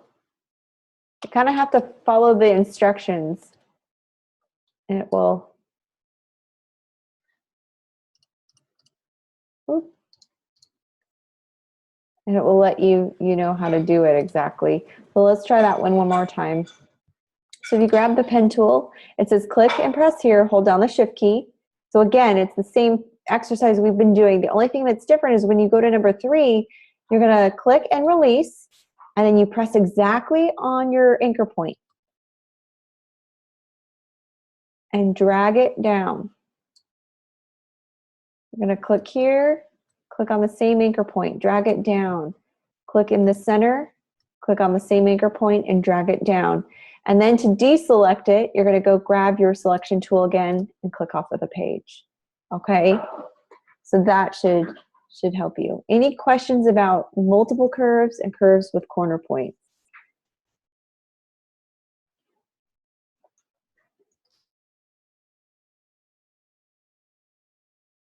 Okay, no problem. So let's keep going. These get a little bit more complicated as we move on. Good question, Brianne. Depending on the exercise. So on this one, curves with corner points, I'm immediately releasing the mouse. So with this one, I do hold down the shift key for the first one. Okay, so let's do this one together real quick. If I grab the mouse or the pen tool, it says hold down the shift key and click and drag. I let go of the shift key and the mouse. Click once and then click a second time and drag, release the mouse. Click once, click a second time, drag with the mouse. So I'm not holding down shift anymore for this exercise. It's just a matter of releasing the mouse after you drag. Okay? Do you want to practice this one, Breezy?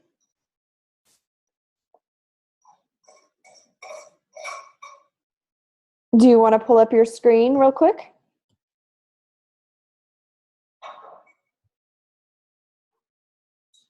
If you pull up your screen, I can step you through this one.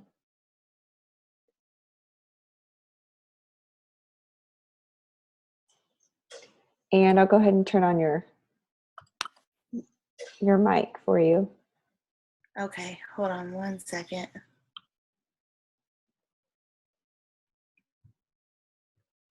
So yeah, these get a little you get a little bit more complicated because they add a few more steps within the instructions, but once you get the hang of it, it's pretty simple. But even I'm looking at it and I'm like, what? Okay. So first step, you hold down the shift key and then you click with your mouse and click and drag. Hold down the shift key, click and drag all the way down. Yep, you're bringing that cursor down. Perfect. Then you release both the mouse and the shift key. And then move your pen tool up. You'll click once at the number 3.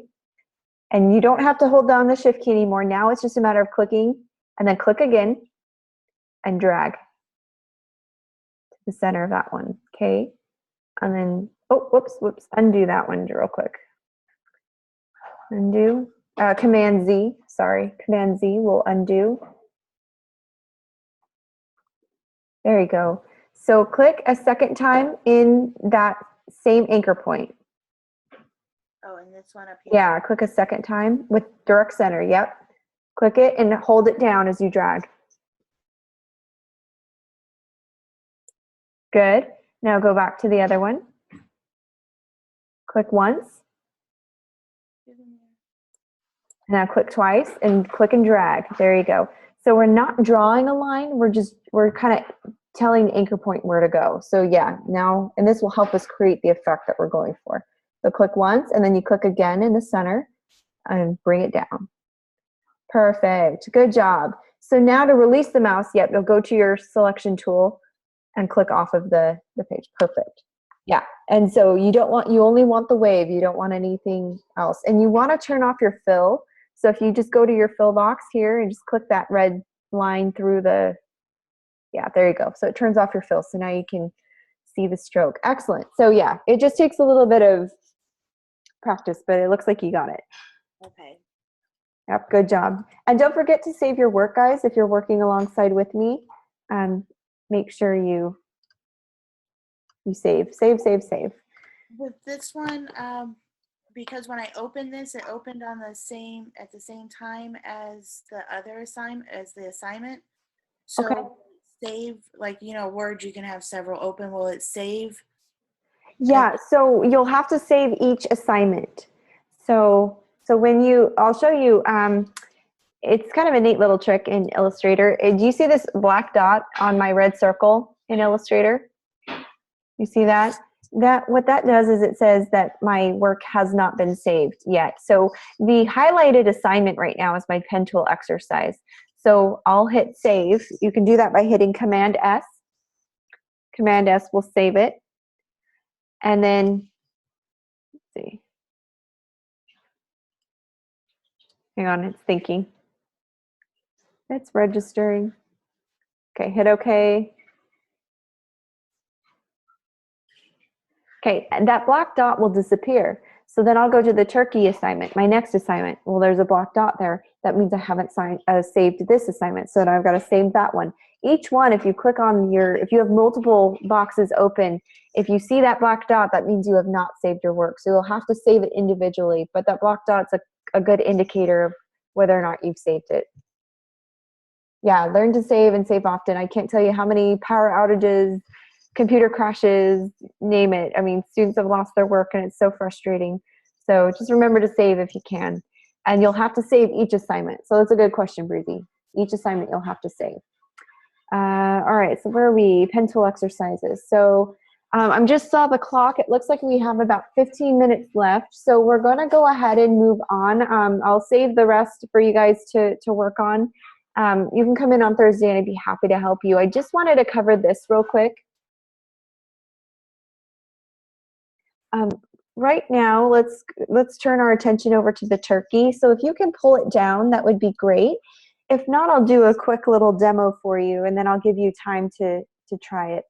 So here's the turkey, and what's a little challenging about this one is he's got some sharp edges. Not all of them are curvy.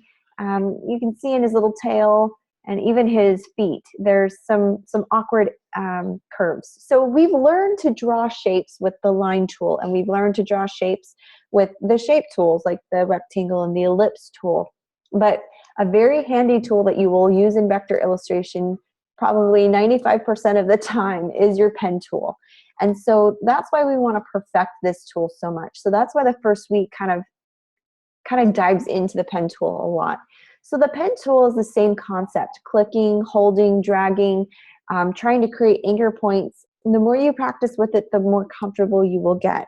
So I'm going to zoom in very, very closely so that I can see all the detail. All right.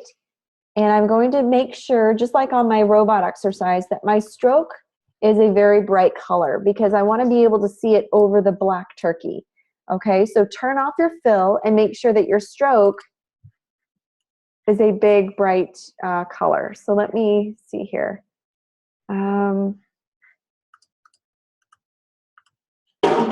Let's see. Let's go to the stroke here. Why isn't it letting me choose a color? I'm going to throw it in my new document real quick. It's not working very well. Okay, here we go.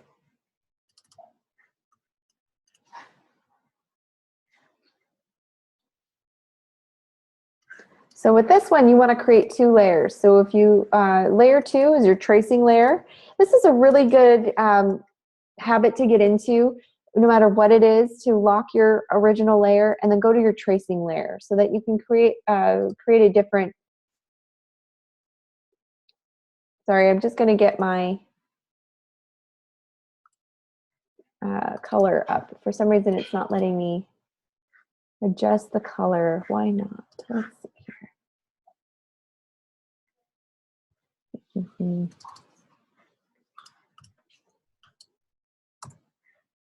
Let's see, why am I in black and white mode?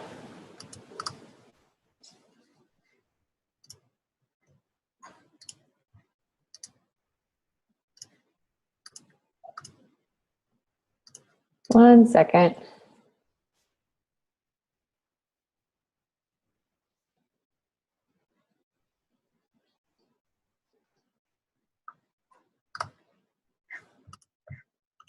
Let me go here real quick to color guide. Why am I in black and white? Let's see.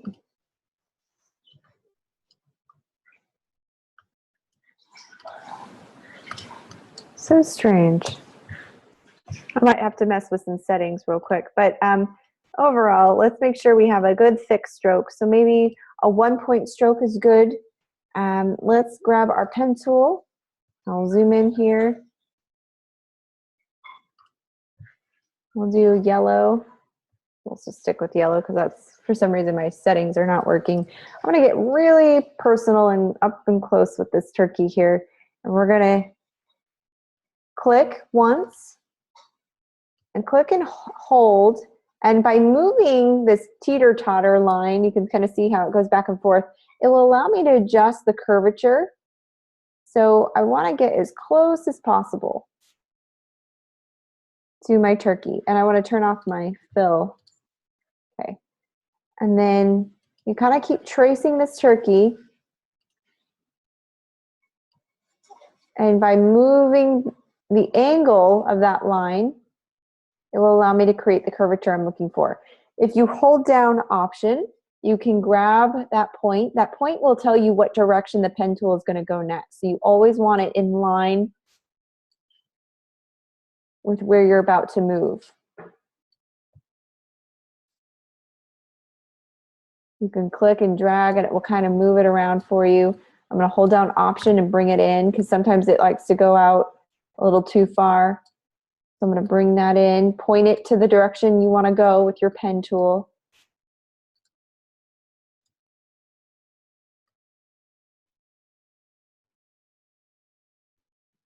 Again, I'm going to anchor that in.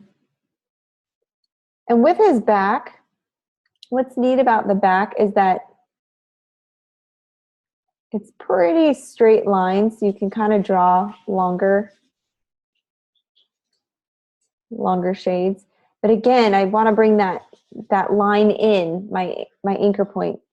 Holding down Option and moving the handlebar up will tell it where to go. Hold it up. I just want it to stay pretty flat on his back. And by moving it around, it will give me the angle that I want. Again, I need to tell it to come down here. So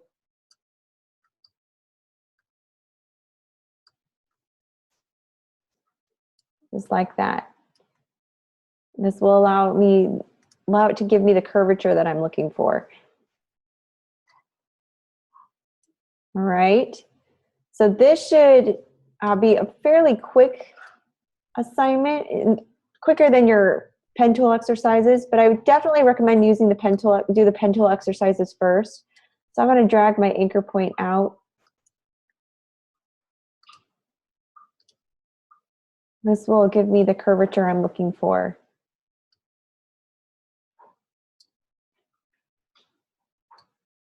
You don't want to go too far out because then your lines probably might not match up. But by clicking and holding, it will allow me to get a nice natural curve on this. So again, when I guess this line is sticking out, you want to hold down Option and bring it in. A good question. I'm scrolling down with my mouse. If your mouse has a scroll button in the middle of it, that's the easiest way to do it. Again, you're going to want a mouse for this assignment. If you're using the trackpad, it's going to be very frustrating and time consuming. So try to get a mouse. I'm using the wireless mouse, so it allows me to scroll up and down on the screen.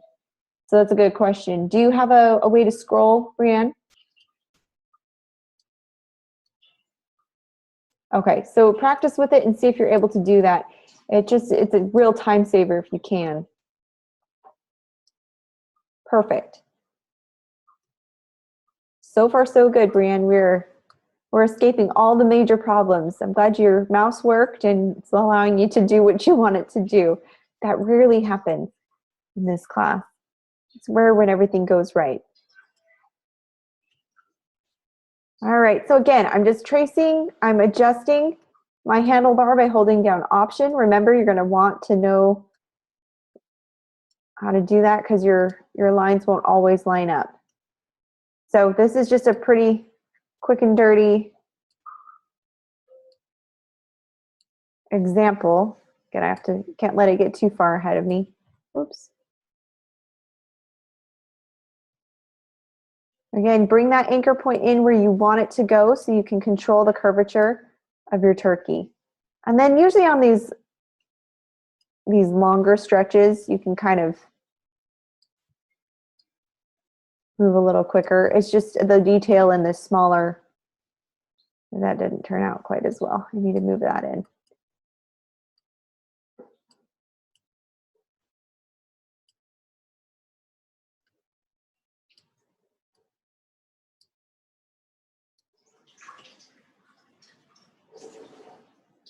Okay.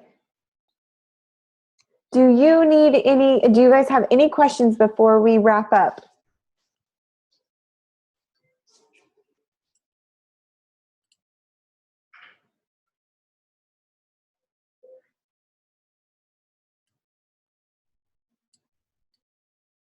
Any questions about the pen tool? Any questions about the assignments? We feel pretty comfortable. The one thing you will need to know is that when you're doing all this work and you've traced everything, we won't have time to trace it all, but when you do trace it, you need to go back to the original anchor point to connect the entire thing, okay? So just make sure you click on that original anchor point. And I think that is it. Just remember to lock your layer so that you don't, you can't move it. And just change the stroke of your pen tool so that you can see where you're tracing. Yep, and leave the fill off, absolutely. Yep, on this one, you just pick a color. It doesn't matter what color. For some reason, I wasn't able to get my colors to work, so I'm gonna have to go mess with my settings. So I picked yellow, but it could be any color, and just make sure it's another different color other than the black. What I want to see from you guys when you're uploading your assignments, let me show you how to do that real quick. So once you have saved your work, you're gonna save it as an AI file, and it should already be an Illustrator file because you're in Illustrator, but you'll just go to Save or Command S, okay? You'll need to give it a name. It shows you what to save it as. So I believe in the assignment, it tells you to save it as something like, I don't know, DES 103, and then you're supposed to save first, last name, I think. Just check, just make sure, just check what the assignment says. And then the AI extension is what I'm going to be looking for. That means Illustrator file. So save it somewhere where you remember it. A lot of people will have folders and then they forget where they saved it. I usually throw it on my desktop and then go file it later after I've uploaded it. But I can find everything on my desktop and then I can go file it. So it's just whatever. Okay, so Rebecca's reminding us it's DES 103, week 1.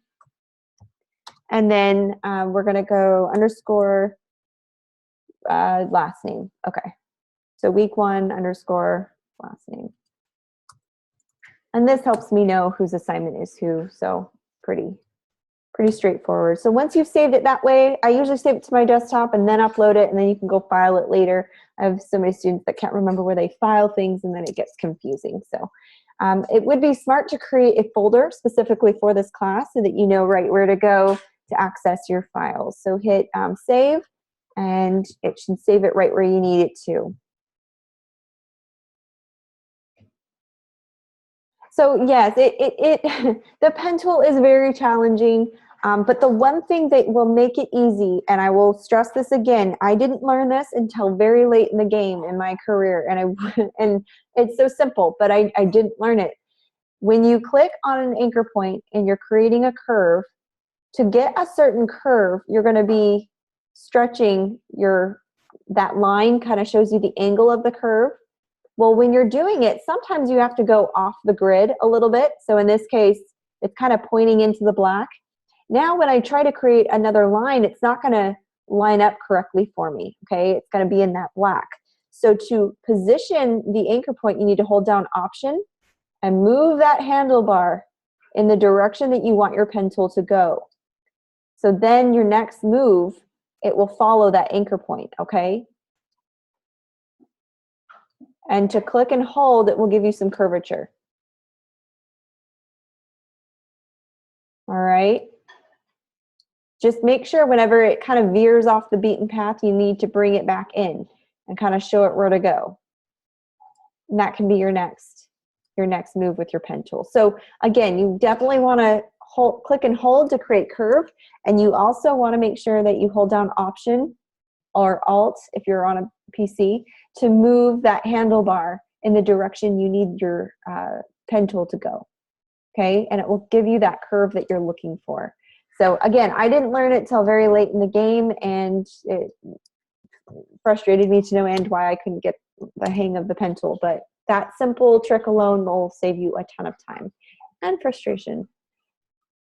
Okay, so good. I'm so glad that you guys are getting the hang of this. This is really fun, guys, because once you learn to trace, you're going to be able to do so much. Your world opens up. I can't tell you how many logo designs of mine have started with tracing. I still trace as a professional, so I'll grab something. So if I was doing like a Thanksgiving logo, or I wanted to do a turkey for maybe, or chicken for Foster Farms or whatever it is, if there's a company that's hiring me to do a logo and I want to get a good turkey silhouette, I would just pull this in, do a quick trace with the pen tool, and then I've created a vector that's my own that I can do. Because see, pretend I found this online, this image. This is the difference between raster and vector, and I'll show you real quick. Let me grab my layers. This will make a little bit more sense. Let me unlock it. Okay, so here's my picture. Now when I zoom in, I want to go in as far as I can. Do you see the blurriness on the, you see the blurring on the edge of my turkey? Right now it's a black screen, hold on. So you see this blurry edge here? If this was an actual picture where it had different textures in different colors, you could actually see how blurry it is when I zoom in. But when I create a vector, there will be no blurred edges. It will be completely solid, completely clear, all the way through. So I'll show you. I'll draw a square and I'll give it a color. Right now it'll be gray because I can't figure out my coloring. And I'll zoom in as far as I can on that gray square. Now my square is a vector, and unlike my turkey raster picture, there is no blurring on these edges. They are crisp and clear. They're clean and precise, and I can zoom in as much as I want, and it will still maintain the integrity and the quality and the high resolution. So that's why vectors are so important. So if I wanted to do a turkey tracing, I could do it and I would still be able to maintain the quality because I created a vector of my own. I didn't have to use this raster image. So a raster image is anything that's any picture you might find online or a picture you take with your phone. It's just a picture that has pixels. And so if you're, I forget who said they were doing studying Photoshop, you'll learn a lot about the pixels and the resolution in that software. But in Illustrator, you'll just know that vectors are the way to go because they're scalable. You can resize them and they maintain their quality, the resolution throughout, no matter how far in you zoom them or how big you blow them up. So that's what's so important. So anyways, are there any questions before we move forward? Oh, Breezy says that there's a website here that is a pen tool game. So Breezy, thank you very much for that recommendation. I'll post that in the announcements page, see if anybody wants to practice with it. Any practice you can get outside of class is very helpful. So if you get stuck, where do we go? You have some options. Who do you run to if you need questions or need one-on-one help? Yep, you can come to me. I am available on Thursdays to help during the open lab session. It's a 2-hour block and I have nothing but dedication to you. If you need help beforehand, of course, we have a class tutor. Her name is Wanda and her schedule and contact information will be posted tonight. So probably in the morning for you guys since you East Coasters will probably see it in the morning. But yes, check the recording. You have the Student Success Center. Remember I showed you that link on the course homepage. Just click that. It will take you directly to a whole slew of tutors. So if you don't have time to contact and set up a time with the class tutor, go to the Student Success Center. No appointment is necessary. And then me on Thursdays. And hopefully that gives you a good majority of the week to get some help on your assignments and get it ready for Saturday. Don't forget on Wednesday, your first initial post for the discussion is due. So you want to make sure you get that in. And I look forward to reading your posts and seeing your assignment, seeing what you turn in. And then as always, class is, if you finish the assignment by Thursday or by the open lab, you can come in and I can critique it before we grade it. And I can give you a grade on the spot. So if you want some pre-grading critiques, happy to do it. Or if you just want to turn it in, I'd be happy to look at it before you do so. And then you can walk away with a grade and you don't have to worry about a Saturday upload. So just however you want to do it, I'm here to help. All right, so that concludes class for today. I appreciate you guys coming and shoot me an email if you get stuck or I'll see you on Thursday and we can have some one-on-one time, okay? Thank you so much for your participation and your help. I hope that you guys have a lot of fun practicing with the pen tool. Good luck.